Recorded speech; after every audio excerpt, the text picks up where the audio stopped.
Paano kung ang propesiya ni Boruto ay hindi lang tungkol sa pagkawasak ng Konoha, kundi tungkol sa paggising ng isang tunay na Diyos?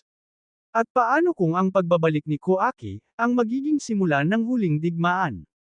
Sa video na ito, aalamin natin ang mga pinakamalalaking sikreto ng Boruto, Two Blue Vortex. Simulan na natin. Isang propesya ang unti-unting nagkakatotoo. Matagal nang sinabi ni Momoshiki na darating ang araw na mawawala ang lahat kay Boruto. Noon, maraming fans ang nag-isip na simpleng babala lang ito. Ngunit habang nagpapatuloy ang Boruto, Two Blue Vortex, mas malinaw na, ang bawat pangyayari ay bahagi ng isang mas malaking plano. Matapos ang time skip, ibang-iba na si Boruto. Hindi na siya ang batang makulit na anak ni Naruto. Isa na siyang bihasang shinobi na may napakalaking responsibilidad. Bitbit niya hindi lang ang kanyang espada at kapangyarihan, kundi pati ang bigat ng propesyang maaaring magwasak sa buong mundo. Samantala, si Koaki ay lalo ring lumalakas. Dahil sa kanyang determinasyong protektahan si Naruto, handa siyang gawin ang kahit anong sakripisyo.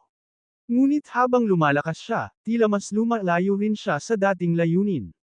Ang tanong ngayon ay, hanggang saan siya handang lumaban? Mas lalong naging misteryoso ang sitwasyon nang magsimulang lumabas ang mga palatandaan tungkol sa isang nilalang na halos ituring ng Diyos. Maraming fans ang naniniwalang ang tinutukoy rito ay ang kapangyarihang iniwan ni Shibai Otsutsuki. Isang nilalang na sinasabing nalampasan na ang normal na limitasyon ng isang Otsutsuki. Kung totoo ngang may koneksyon ang mga kasalukuyang pangyayari sa kapangyarihang ito, maaaring hindi na simpleng labanan ng mga ninja ang susunod nating masaksihan. Posibleng maging digmaan ito ng mga nilalang na may kapangyarihang lampas sa ating naiisip.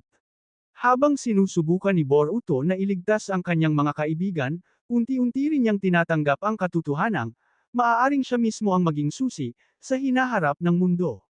Ngunit bawat paggamit niya ng kanyang kapangyarihan ay may kapalit. Habang lumalakas siya, mas lumalapit din ang impluwensya ni Momoshiki. Ito ang dahilan kung bakit napakahalaga ng mga susunod na kabanata. Hindi lang ito tungkol sa laban ni Boruto at Koaki. Ito ay laban ng paniniwala, kapalaran, at ng mismong kinabukasan ng mundo ng ninja. Marami ring fans ang naniniwalang ang malaking mata na madalas makita sa mga promotional artwork at fantheories ay simbolo ng isang mas mataas na kapangyarihan na nagmamasid sa lahat ng nangyayari. Kung totoo ito, maaaring ang buong kwento ng Boruto ay simula pa lamang ng mas malaking laban. At kung babalikan natin ang unang eksena ng manga at anime, makikita natin ang wasak na Konoha habang magkatapat sina Boruto at Koaki. Hanggang ngayon, hindi pa rin natin alam ang buong dahilan kung bakit umabot sa ganoong sitwasyon ang kanilang mundo. Ngunit sa bawat bagong kabanata, unti-unti nang nabubuo ang larawan ng trahedyang iyon. Maaaring ang Final Prophecy ay hindi lamang tungkol sa pagkawasak ng Hidden Leaf. Maaaring ito rin ay tungkol sa kapalaran ni Boruto bilang huling pag-asa ng sangkatauhan laban sa kapangyarihang halos maituturing ng banal. Habang lumalakas ang mga kalaban at lumalalim ang misteryo ng Otsutsuki, isang bagay ang sigurado. Papunta na ang kwento sa pinakamalaking labanan sa kasaysayan ng Naruto at Boruto. Ngayon, ang pinakamalaking tanong ay, magagawa kaya ni Boruto na baguhin ang kanyang kapalaran? O tuluyan ng matutupad ang propesyang matagal nang nagbabanta sa kanya? Ano ang theory mo? E-comment mo sa ibaba. Kung nagustuhan mo ang analysis na ito, huwag kalimutang e-like, e-share, at mag-subscribe para sa mas marami pang Boruto at anime analysis.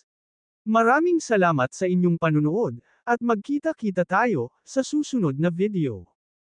Sa tingin mo, sino ang tunay na God na tinutukoy sa Boruto? Si Shibai ba, o may mas malakas pang nilalang?